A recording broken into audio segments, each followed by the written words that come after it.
I actually did hire one of those gimmicky commercials that you see. Do you have an invention idea? No, you We will didn't. help you market it millions. And I actually called one of those companies. I was so at my wit's end, feeling like I don't know how to Right. invent something. I don't know what I'm doing. I'm grateful for the man who stopped me in my tracks and said, it doesn't work that way. You have to develop it. You have to grind. You have to do all the work. Doesn't mean you can't learn, grow, ask for help, have someone come alongside you to teach you. But it's your responsibility to raise this baby from inception to an actual product that is marketable and sellable.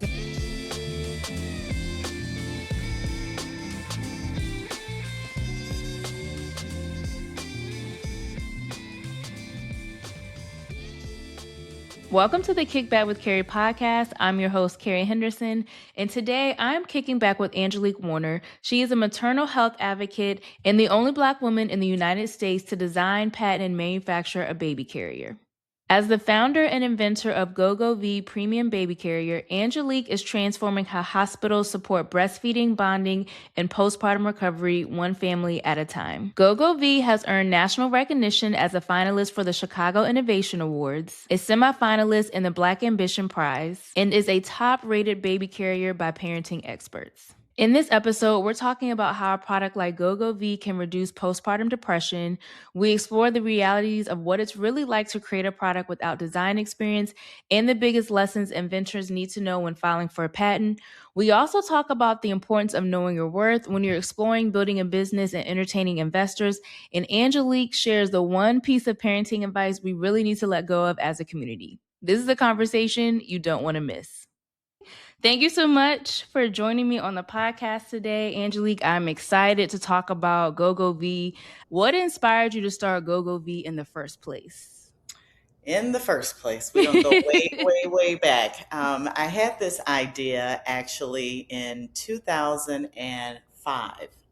So we're going way back. I had the idea because I had 4 babies in 4 years. At that time, we were living in a boarding school and we had 14 teenage boys living in our house. So Oof, do the math, that's 18 kids. that's a And it lot. was with my 4th baby and the 18 children that I had the inspiration for this product.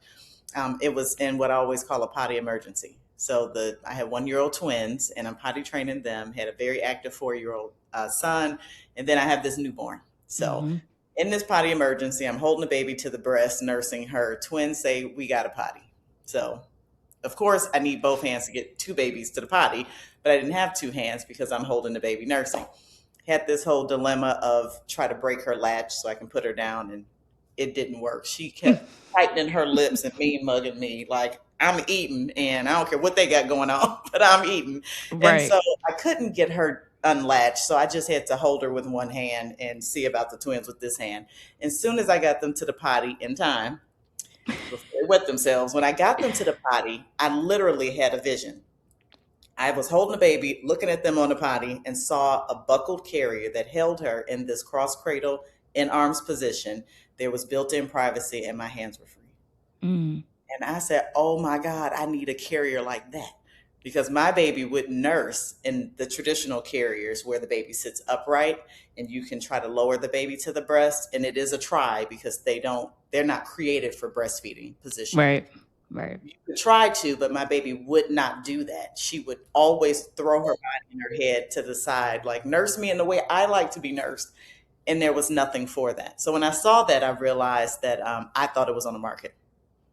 And so I went to the stores over and over looking for what I saw, describing it to sales associates in the baby departments. Each of them, that sounds awesome, but we don't have anything like that. And that's when I realized it never existed, just up here. Just up there. And I know we talked before, and so you had the idea in 2025, but it didn't go to market until like 8 years later. What was Yes. happening in that time period that, you couldn't get it to market as soon as you saw the vision? And then what kept you going with the vision? Because I think sometimes we get an idea, we get a vision, and it doesn't happen right away, and so we may lose hope or faith. Like, did God really tell us that? Was that a figment of my imagination? Should Yep. I let go of what he told me, 5, 6, 7, 8, 10 years ago? So what Mhm. kept you going in that time frame from the idea to bringing it to market? Okay. Well, we're gonna go back. So, '05 is when I had the idea. 8 years of research and design, and actually, let me say this. Even though I had the idea in '05, I did not put pen to paper or start working on it in '05. I Okay. actually put pen to paper in '08 because Okay. I made a deal with God in '05. I said, if this is not on the market when the baby turns 3 and I send her to preschool, then I'll work on it, because once I realized it wasn't on the market, I'm like, I don't get to use it no way, because That I is have to true. develop it and it's a whole Yeah, it's a process. process. Yeah. And I knew if I'm not going to get to use it, I got 18 kids and I'm nursing and potty training. I said, it's too much on my plate. So if I'm not using it anyway, it's going to have to sit on the shelf of my mind until I at least have no babies in the house. Because if the last baby's in preschool, then that means I'd have a little time to myself. So I Hmm. made that deal with God in '05 when I had the idea. Part of that stipulation is, if it's not on the market, I'll work on it. If it is, I won't be mad. That was my deal. So, of course, take her to preschool on her third birthday, which was a weekday. So I took her on her third birthday, and which was January 17th of '08. She's a 3-year old. I get her into preschool, come back home, and the first thought that came back to my head is, don't forget, you said if it weren't on the market, you work on it. Not the And actual day. the day the day I took her to preschool, I said, get out of here. Wow. I said, I did say that. So I spent that little 2.5 hours I had by myself while she's in preschool researching online this idea. And so when I realized it still didn't seem to be on the market, then I set out to, okay, now it's this process. I had no idea at that time the process would take 8 years. Absolutely no Mm. idea. So I'm gonna put that out there. It wasn't like, I'm like, oh, it's a journey and me and the Lord are gonna go through. No, no. To be honest She's with like, you're you, like, I'm not even gonna sugarcoat it. Like, it wasn't even like no, that. it was not like that. So I tell people all the time that I believe that, number one, God does not, He doesn't call the people who are equipped. He equips the called. So He's going to equip me because He called me to do it. It's not Hmm. because I was equipped. I do not have any background in design engineering. I do not have any notable drawing or sewing skills. So let's make that real clear. I'm not someone who can say, oh, I had this idea 3 years ago. I remember in my mind's eye what it looked like. Let me make a pattern. Let me just go ahead and sew something up real. No, none of that.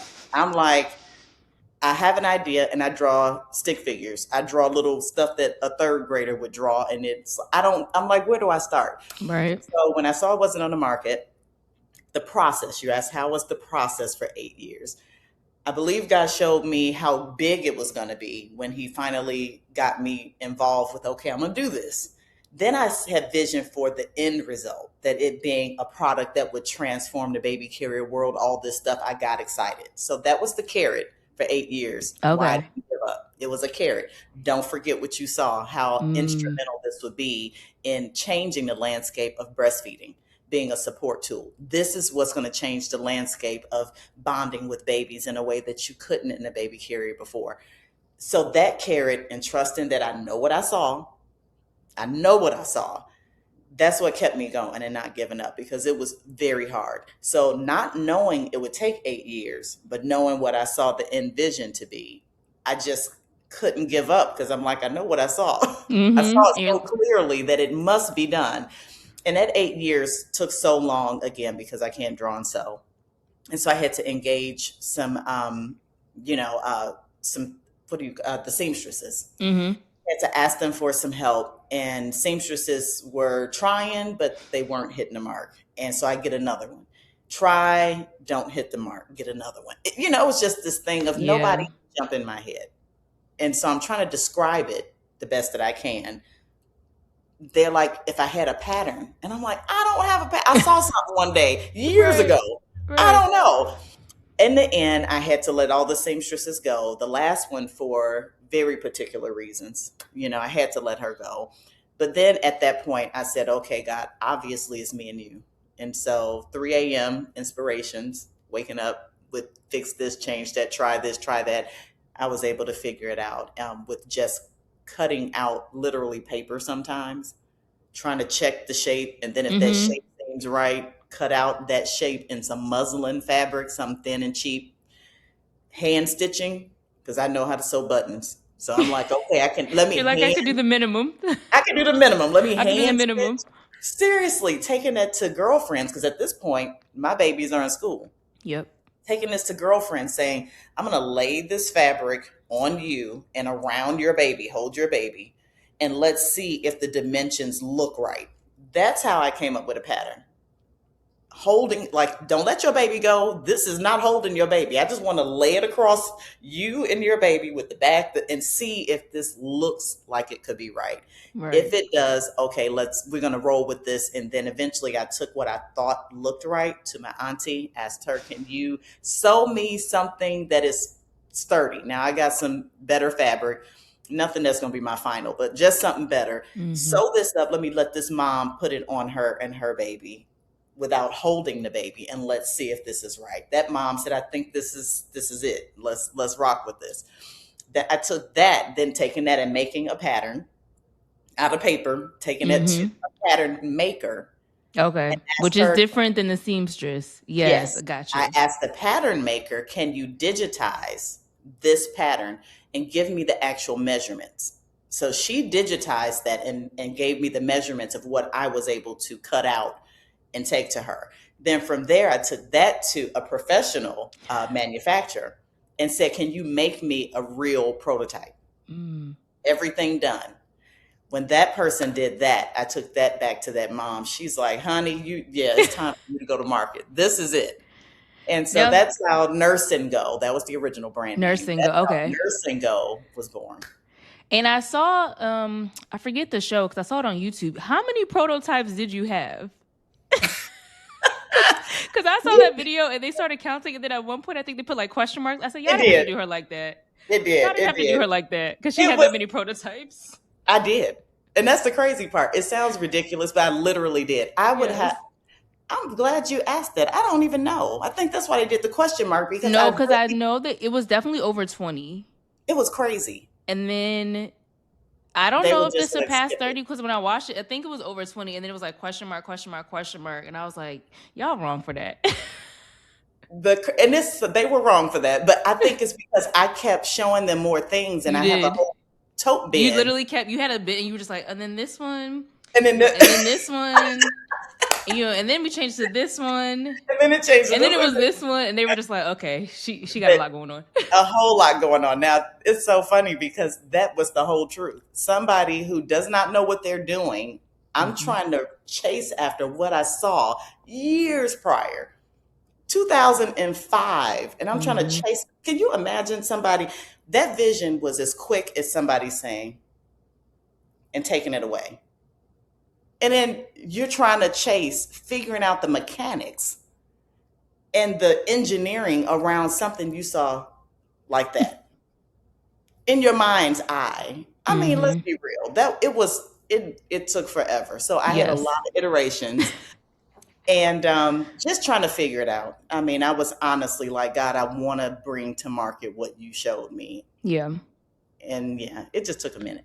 What is the patent process like? Because we hear a lot about trademarks, but I don't know if I've ever talked to anybody, maybe one person, who has filed a patent. So, and I know you were the first Black woman to create a baby carrier. And of course, we got to protect the IP.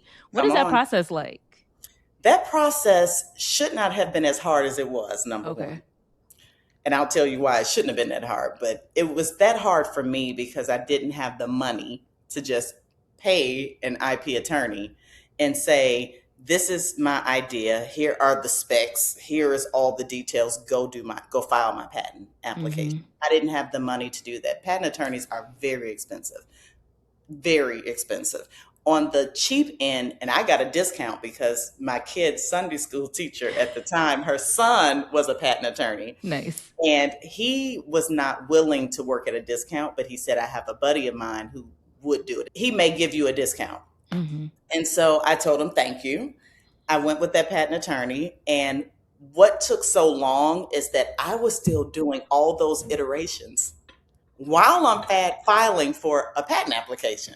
So imagine a patent application's got to be firm. This is what I'm patenting. Yeah, you have to have the what specific measurements look like, everything that you're going to be. Yeah, that is true. And I didn't have that yet. So I'm trying to protect my idea while I'm evolving the idea. And that was so out of order. It was so backwards. So this process was like 12 years with one patent attorney that was, when I say discount, now I want to give you a frame of reference. Somebody saying I'll charge you $300 an hour instead of what it could be. That's a discount. So just to give you a frame of reference of what these patent attorneys are charging. Somebody would say, somebody want $300 an hour and that's a discount, and they're working on this for 12 years. Let's do some math.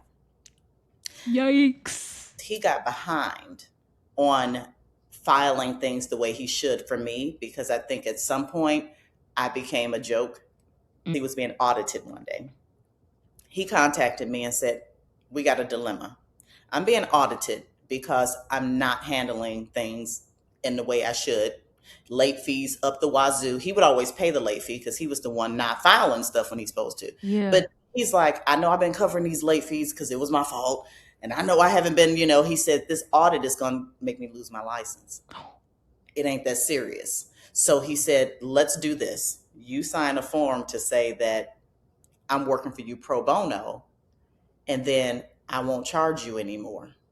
I said, you ain't said nothing but a word. You ain't said nothing but a word. Pro bono, I ain't got to pay you no more. Right.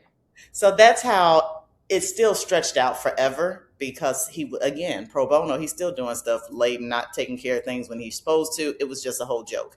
I was able to get another pro bono attorney through the Patent Hub. Very grateful for them, the Chicago chapter, the Patent Hub. So they were able to give me a pro bono attorney so I could get to the finish line. That person was able to do it like that. So yeah, the patent, my original patent, I wrote myself. My application is insane. So that's a funny story. Before I got the guy pro bono from the church, I wrote one myself and had no clue. I've spent so many hours reading through patent applications for different baby carrier products, thinking that I have a clear understanding of how to do this myself, because I'm going to save some money. I'm not hiring no patent attorney. I'm doing it because I didn't know. I saw what it costs and I knew I couldn't afford it. I wrote this extensive patent application, submitted. 11 months later, I get a call from the U.S. Patent and Trade Office and saying, congratulations, you will be issued a patent based off your particular patent application of your product. I was so excited. Like 11 months, people said it take 5 years. Mine is so good that I wrote it and I'm going to be patented. And the patent examiner who called me said, I know you're excited, but can I ask you a question? And I said, sure, I am so excited. He said, did you write this yourself? And I was like, yes, I did. I wrote that myself. And said, I can tell. Ooh. And I was just like, you're talking about deflated. I was like on the phone, like, what is he trying to say? He said, I can tell you wrote it yourself. He said, you have specified yourself into a corner. Anybody add a button, a snap, a zipper, anything, they can take your idea and run with it and not infringe on your patent, because you have been so specific that they make one slight alteration. They can say, this is different. Mine is different than what she said. He said, I'm going to advise you not to accept this patent. Wow. And for you to hire a professional who knows how to be broad yet specific, not uber specific. Right. And reapply and abandon this application. That's what I'm going to advise you do. And so what I hear you saying is, get some coins together and pay for an attorney. You better. You heard right. Hire someone. You just hire someone. Because I think sometimes, I know cost can be a burden, especially like you're a small business owner, you're just starting from scratch. But there are certain things when it comes to like copyright, trademark, that it's worth spending the money to make sure it's right. It's right. Because otherwise you actually have a piece of paper and no protection. Yeah. So I guess the takeaway for anyone who's building something is, I know cash might be scrap, but if you're going to get cash for anything, get it for the big idea first. Yes. Protect yourself. protect yourself. Because even when I was doing the podcast, I just wanted the kickback, and so I hired an attorney. Because we can do a search, and there's only so much we can see on like the front facing Yep. names you can say. But she did a deep dive, and she was like, "Here are like 5011 things. You might want to add your name to it." I said, "Really?" She was like, Yeah. "Yeah, to be on the safe side, you're probably going to Yeah. want to add your name." I was like, Yeah. "Okay, Yep. this is what I Yep. paid for." Yep. So yeah, same thing with me. It was necessary. So I wanted to pivot a little bit and talk about the carrier and how it impacts women's health, because I know you're also a health advocate and you talk a lot about women's health. At this time, we're like at the tail end, or Black Maternal Health Week was last week or 2 weeks ago. How can something like GoGoVie help change or reduce the risk of complications postpartum? Because we hear stories over and over and over again. I mean, I just saw a story yesterday about a Black mother who died after childbirth. And I'm wondering if there's a way with the carrier and the work that you've been doing and you do with hospitals that this can help change that trajectory in some type of way. Yes, that is a great question. How can GoGoVie change the trajectory of postpartum maternal health? I am excited to say that there is extensive research that supports the fact that baby wearing reduces postpartum depression, that it increases not only breastfeeding initiation, but breastfeeding Mm-hmm. duration, that it is an effective bonding tool. So that is one of the biggest reasons why mothers experience some postpartum depression, is not feeling bonded to their baby. Mm-hmm. And if baby is skin to skin with mom, and you can do that in GoGoVie. Keeping the baby close to you, you're hearing the baby's breathing and heartbeat and the baby's movements, and the baby is connecting with you. That oxytocin in our bodies increases, Mm-hmm. and you feel that connection to your baby. That, of course, then would reduce the mom having the depression of feeling disconnected from her baby.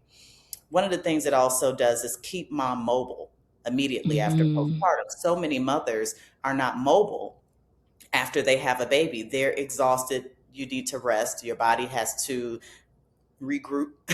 You Yeah. have a whole baby in there and organs have been pushed Mm-hmm. side and back. Everything's coming back, everything's realigning. And a lot of mothers then are not mobile because standing and having to hold your baby.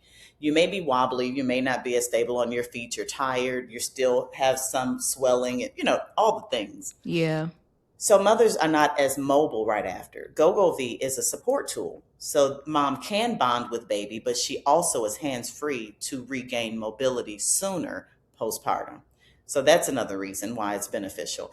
It also is a travel tool. So if mom is feeling a little bit better and would like to get out, and let's say she wants to go to the store, she'd like to go visit that family member or that girlfriend and go hang out and relax a bit with someone else. She doesn't have to start getting all the things, the stroller, the car seat, Mm-hmm. all this stuff. She can have her car seat in the car already. She can wear her baby on her, put the baby in the car. She can keep the carrier on her. Baby's in the car seat now, but she can have the carrier on because we don't have any back adjustments. Mom is not sitting in the car with buckles and adjustments stabbing in her back when she's sitting. GoGoVie is designed with a flat panel vest style back, and all the adjustments are easy into the front. So she can have her baby in the car. She can have on GoGoVie, drive wherever she's going, gaining her mobility sooner, Yeah. getting her freedom and all of that back. Travel tool. Get where she's going. She doesn't have to lug that heavy car seat with the baby's weight in it when she may have stitches from a C-section, or she may just still be sore and don't need to have Mm-hmm. all that extra weight on her while she's trying to be mobile. She can take baby out of the car seat, put baby right into GoGoVie, easily front adjust the carrier so that baby's close to her, and she can walk away.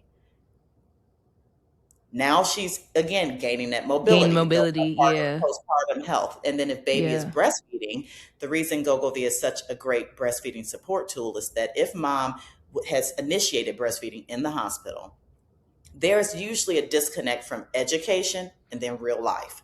So in the Mm-hmm. hospital, she's learning about breastfeeding and she's done it in the hospital. But then when she gets home, some moms are like, again, that mobility barrier. I'm nursing my baby and I got to pee.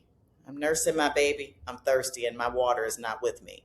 I'm nursing the baby and my cell phone is over there and not right here and I need to get it. it's all of this trying to figure out how to be able to have the abdominal muscle strength that you may have lost during just giving birth, Yeah. trying to stand with this infant and newborn and then go do things you have to do. It can be burdensome. But if baby is nursing in GoGoVie, mom has two hands free. She can push up off of her seat and get up and go get her drink of water, go grab her phone if she left it over there. It helps her continue to nurse and not have to stop nursing, because every time the baby needs to eat, it's an inconvenience. Yeah. And then mothers tend to drop off their nursing. So that's how we're really supporting I love that. hospital and supporting mom. Speaking of hospitals, how can someone, let's say there's a mom, she's uninsured or has limited resources, but wants something like a GoGoVie. How are there programs in place that kind of reduces or removes that cost barrier so that they can also get the support that they need to start, being mobile and going through their postpartum process?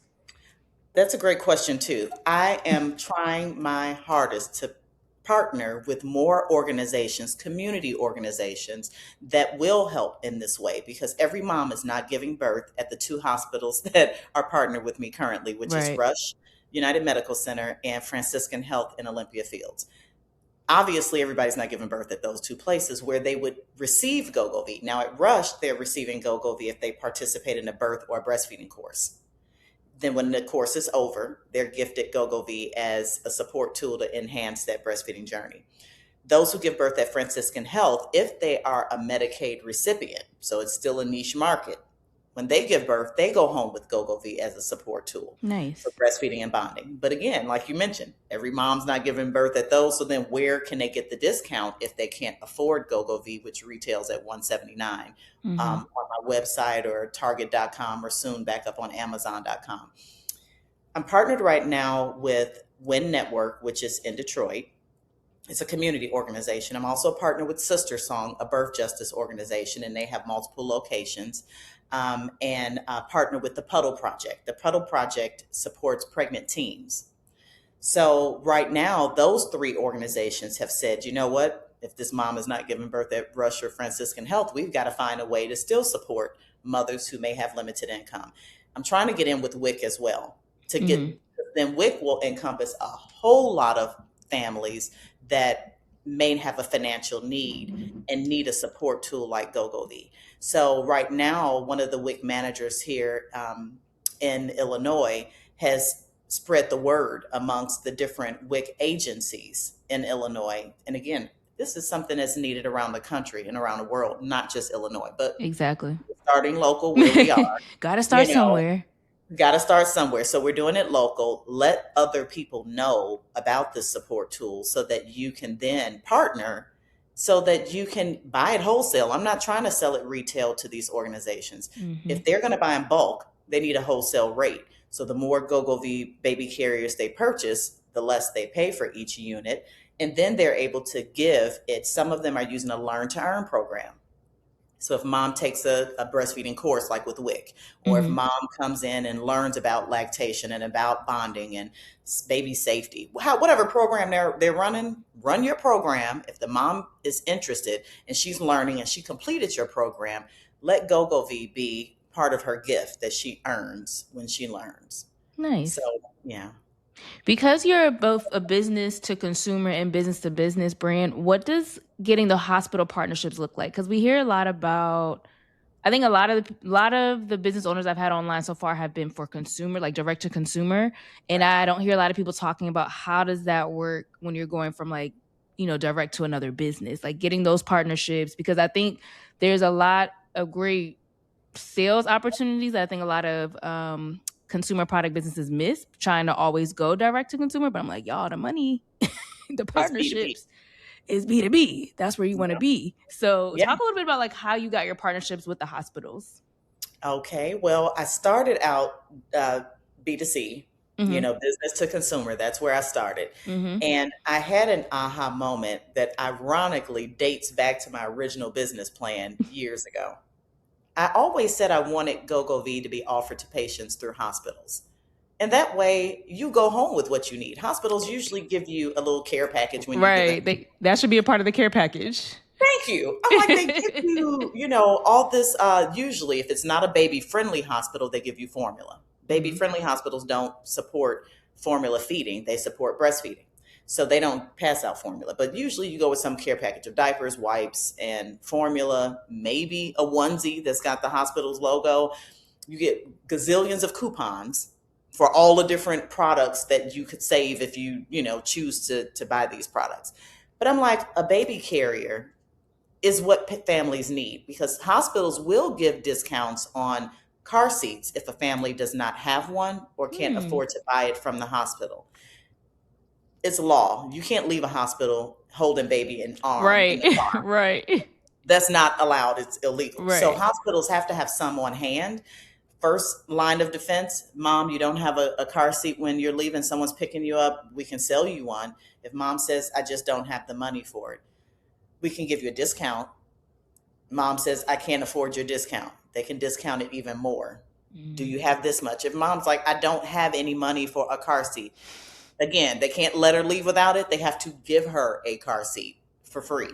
Mhm. Let's say a mom does not have a safe sleep option for her baby. She's couch surfing because she's technically homeless, Yeah. she's unhoused. So she's sleeping at different people's homes, on couches, different things. The hospital is aware of this.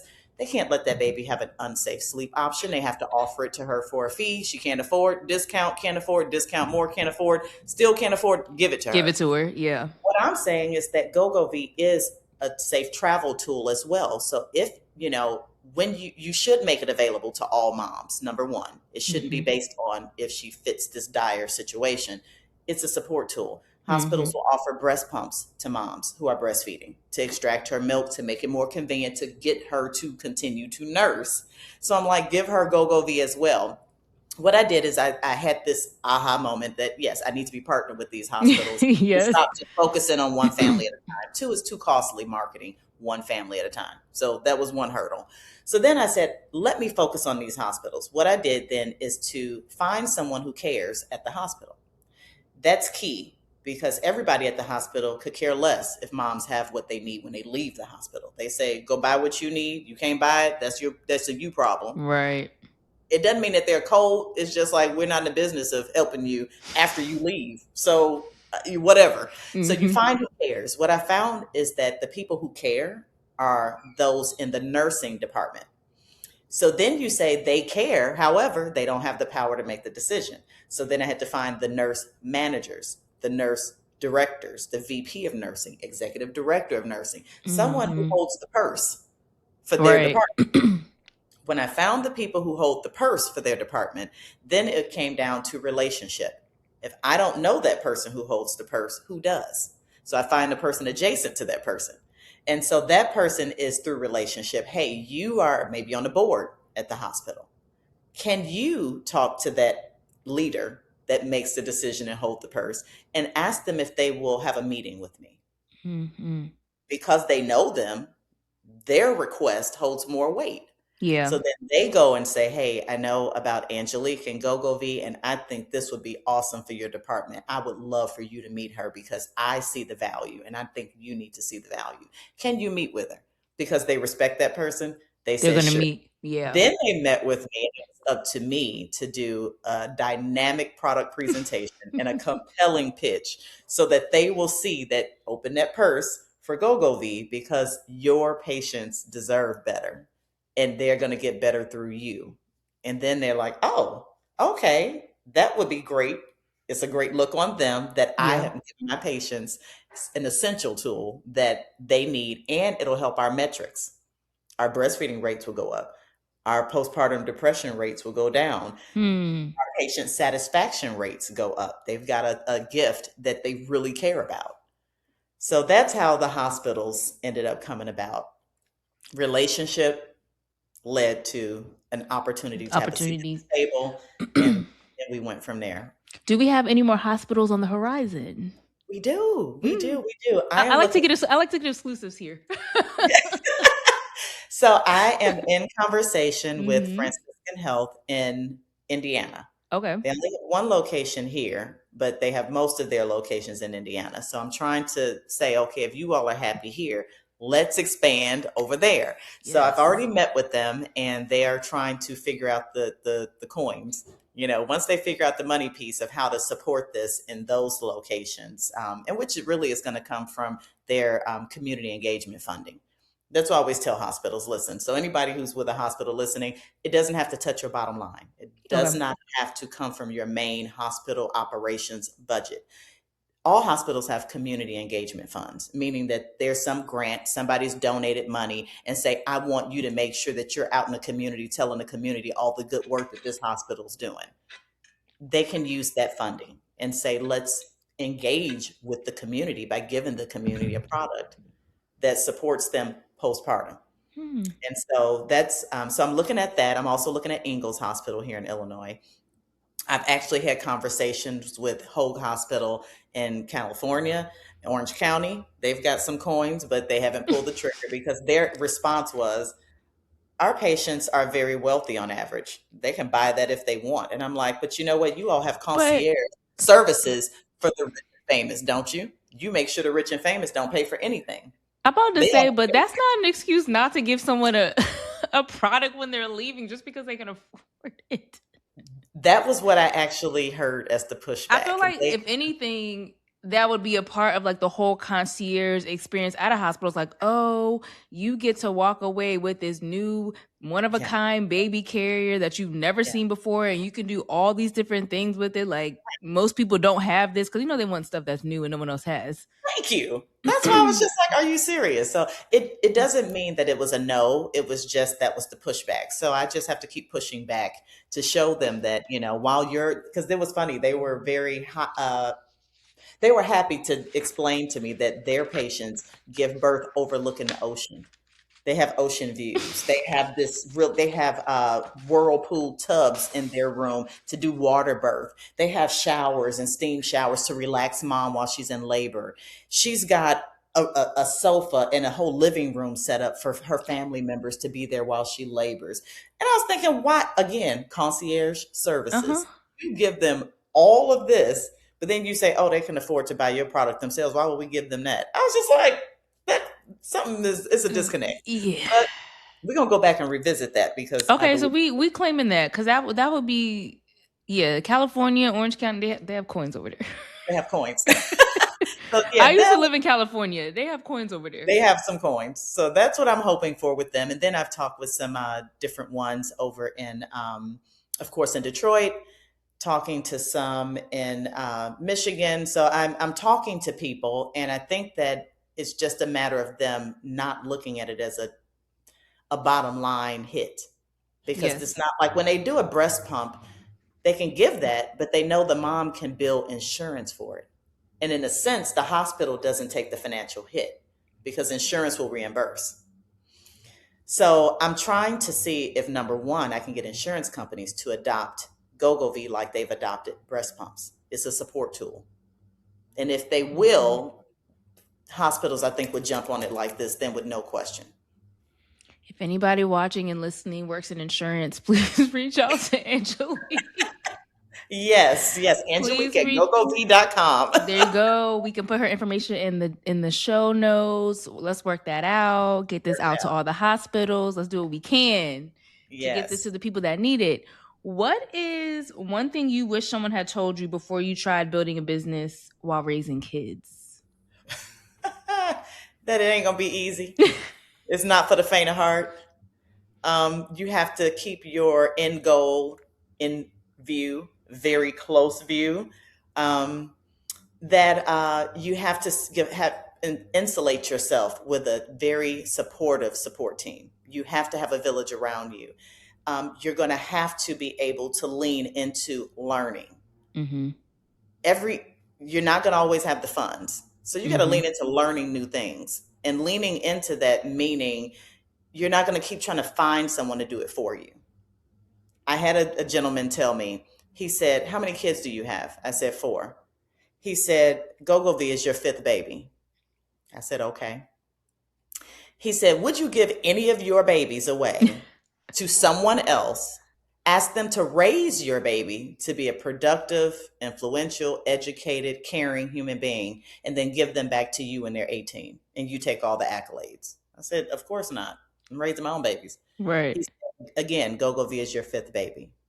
You can't give this away to someone else to ask them to do the development, position it for wild success, give it back to you when they're done doing all of that, and you take the accolades of look what I've done. It doesn't work that way. You have to develop it. You have to grind. You have to do all the work.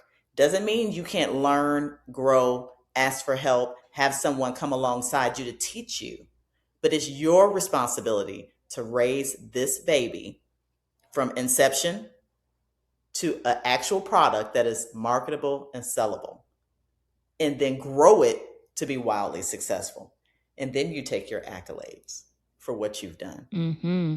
I wish someone had really explained that to me more thoroughly earlier, because I was told that after I was pulling my hair out. Like, I don't know what I'm doing. I need help. I just wish I could just get this done some other way. And I just want to hire. And I actually did hire one of those gimmicky commercials that you see. Do you have an invention idea?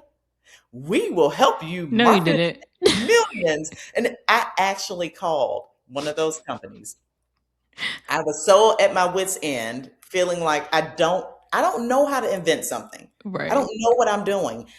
And if I can just have this company do it, it'll be better and easier. And I know you got to pay, but they're going to make me millions. And then I don't have to oh my gosh, you're talking about a big old lie. I'm grateful for the man who stopped me in my tracks and said, hang up the phone, call that company back, get your money back. I hope you can get it back. Get it back. And then call me back. And I was like, but I already, paid and all. He said, get your money back and call me back. And I obeyed him and didn't know this man. I didn't know him. He was an old white guy I had just saw online as a inventor's mentor. Okay. And when I called, he picked up. And I was like, so I happened to talk with him. He said, hang up, go get your money, call me back. I did that. The company was like, well, you already put your installment down and blah, blah. I said, give me my money back. And they said, but ma'am, you signed. I said, give me my money back. And they were like, well, we can give you a portion. And I'm like, listen. Then I had to get sister girl on them. Listen, I said, I want my money back. Right. I'm not going to continue to go down this road with you. I'm not happy with what you're offering. This is all again. I just went in on them and said, I want my money back, all of it. They gave me my money back and said, fine. We're not supposed to do that. I said, I don't care what you got to say. I want my money. They gave my money back. I called the guy back and said, I got my money back. And he said, great. He said, okay, now let me help you understand how important it is for you to do the work.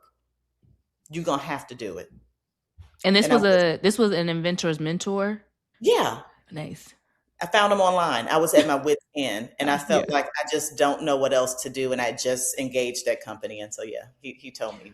One of the things I want you to touch on briefly is the experience you had with an investor. Because when we first met and we chatted, you told me that story. I was like, this is kind of like a investor beware that other business owners need to take note of. Yes. Yes. So talk about that experience a little bit, about what happened. Because I know that also played a role in when GoGoVie also rolled out. So talk to us a little bit about that. Yes.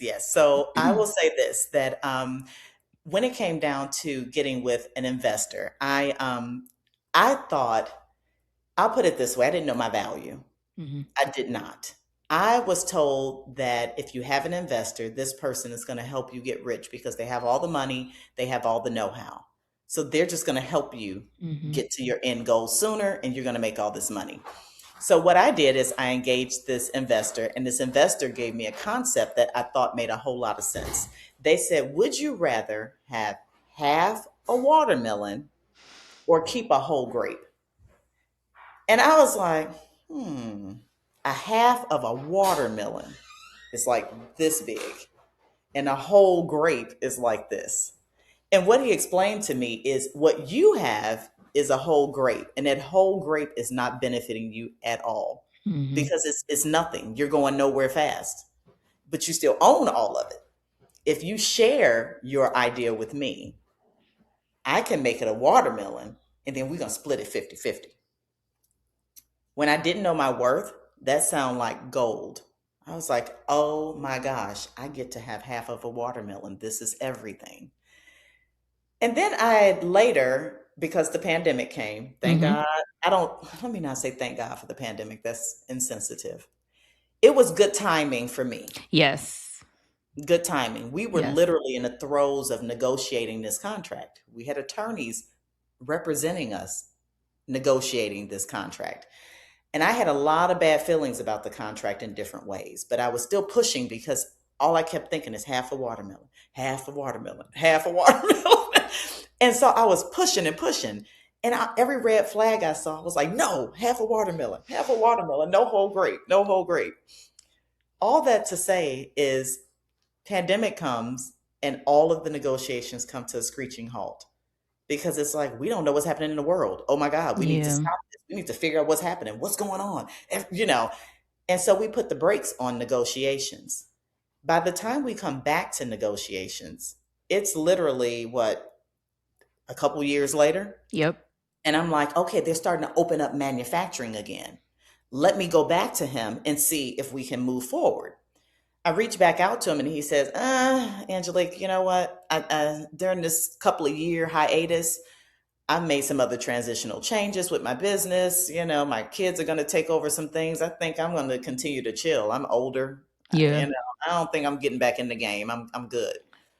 I was devastated, but I said, I can't not do anything. I hadn't done business in almost 3 years because I had stopped doing business when we were negotiating because we were going to come back and do it big. So I'm like, haven't done business almost 3 years and I'm not stopping. I have not reached my goals. I got to keep going. So I said, I'm going to have to do it without him. I had to find the money to start back manufacturing the product so I can move Mm-hmm. forward. So I got that going and I just relaunched and said, hey, I'm back on the scene, y'all. I got product again. Here we go. By that time, I had my patent already. Shortly thereafter, I had my second patent, and they're both utility patents, not patent pending. That holds different weight when you Mm-hmm. hold your own patents. Then at that point, I was signed up to do sell product online for Target. I was online at Amazon. All these things that I was just like, I didn't have the weight of all of this recognition when I first engaged this investor. So I'm like, you know what? Now that I see my worth and my value, it's no way I would give up half. Exactly. There's no way that I would say all this intellectual property, all this work, I'm going to share half of it with you because you got some dollars. It's no Mm-hmm. way. It's And no way. I love that that happened. So you didn't have to give up half. Yes. Yes. So I do tell people beware of being desperate. Beware of Yes. making life altering decisions when you feel When you feel desperate desperate, absolutely. and don't know Bec- your worth. Absolutely, because you'll make decisions that you can and may regret later. Almost definitely will Yeah. regret We're later. definitely, yeah. Now, if you made the decision clear minded, Mm-hmm. your heart, your spirit, you're aligned. And this is a good move. I'm not saying everybody who shares their business and go half and half is making a bad move. I'm not saying Right, that. right, right, right. Some situations, that's the best thing you can do, but you're clear minded. It's about the posture of when you're making that decision. Exactly. Yeah. And my posture was desperation. And we not in that place no more. No, not at all. Before we wrap up, I want to do some rapid fire questions. The Okay. first one is, where would you like to see GoGoVie in the next year? If we were to get back on the podcast a year from now, what updates would you like to have for me and the audience? I would love to update the audience and you and let you all know that GoGoVie is now in at minimum 10 hospitals. You Okay. said 1 year from now. Yes, 1 year from now. 10, Uh-huh. at minimum 10 hospitals and at minimum 10 more community organizations that are distributing GoGoVie. Love Yes. that. Love that. What's one piece of parenting advice that has been passed down from generation to generation, or you've heard it from family and friends, or society as a whole, that you think is bad advice? Ooh, my mind went to good advice. You had a little curveball there. Hey, You had a curveball because I was hey, thinking, I like to switch things up. you did. Because I was thinking, good advice. Okay, bad advice. Mhm. Bad advice number one is put that baby down. You're going to spoil them.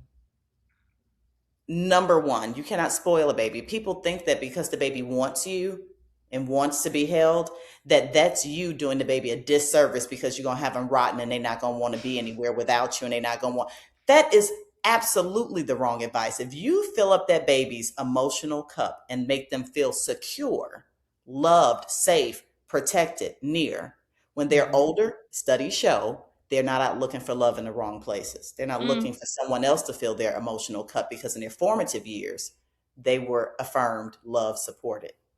So say put that that. baby down, you're going to spoil them. Chuck that mess far. I mean, punt kick I it. I feel like that's just also human nature. Like, as human beings, as mammals, as like being a creature of the earth, Yeah. yeah, babies, humans want to be on top of, like, next to each other.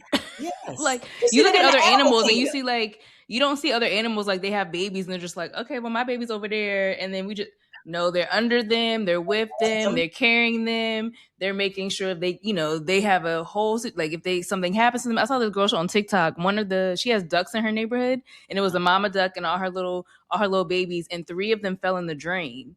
And so the mom came back to the drain, was just like hanging around the drain. So the girl and her sister saved the ducks out of the drain, and now the mom and all her baby ducks hang out in their backyard like every day. And they brought Oh, friends, and it's a whole thing. I'm like, because you're supposed to when they're babies. You're supposed yes. to. You're supposed You're supposed to. to cuddle and do all the things when they're Yes. babies.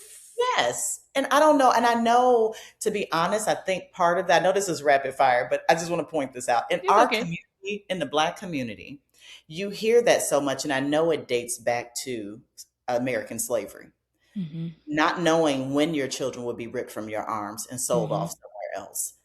Usually, not being able to raise your child from infancy and see them through to adulthood. That just was uncommon. And it was done Yep. intentionally. Break up the Black family, keep the Black family disjointed. It was very intentional. Mm-hmm. But so many Black families had to learn, give the baby the essentials to survive in dire situations. It's life or death. They can't be Mm. attached to me. They have to learn how to exist and figure out life outside of me, because it wasn't about them thriving and being emotionally well and regulated. That was not the climate we lived Right. in during American slavery. It was survival only. So you having your baby away from you, you felt that that was the best way for you emotionally as a mom to be okay a little bit better when the day came when your baby was going to be snatched away from you at some point in their development and sold off. You needed them feeling like they can be away from you and you can deal with this reality. Then, as babe, that's where it started with us. And then you consider as that mentality and being in our DNA of Mm-hmm. survival, Yep. we just continue to have this mindset. And then it went into, let's say, the 1970s. It really resurfaced again when mothers had this, oh, they developed formula. We need to go back to work. We Yeah. are independent women. That really didn't come just for no reason. That mentality came because our men went off to war. Many of them came back dependent on drugs, alcohol, having other psychological issues from being in the war. They come back and realize that the women had to be self-sufficient while the men were gone. So a lot of the women had jobs now. If you have jobs, how do you have a job and you're a single person in the home because the man is gone? You have to give the babies to someone else to care for, which means your baby is not with you all the time. So you Right. get used to keeping your baby away. And we just kind of started that whole cycle back of baby can't be on you, can't be too nurtured. Put him in a swing, put the baby in the bassinet, go put him in the crib, sit him in that bouncy chair, get this kid off of you, keep them off. It was all of that. And we're like, we gotta get Gotta back to shut it down. shut that down and get back to what our roots say. Mm-hmm. Our African sisters, those babies are on them. I'm like, even in my adulthood, I like putting my head in my mama's neck. I'll hug her and be like, just resting right there, even in my big old age, okay? Yeah, yeah. I'm telling you. So that I would dispel that myth, I definitely. love that. I love that. Yeah, see, I had to switch it up on you. You think I was Yeah, gonna say bad good advice. advice? She was like, bad. I was expecting good. Yep, I was like, good yes. one. Oh, what is one thing you love to do for fun outside of building your business? Ooh, what I love to do for fun, and I know people Mhm. might think this is ludicrous. I love taking mental tours of my future dream home that I want to build from the ground up. What are I these? am What are these visionary. chores? Uh-huh. I'm a visionary. I Uh-huh. see things before I see them. Yes.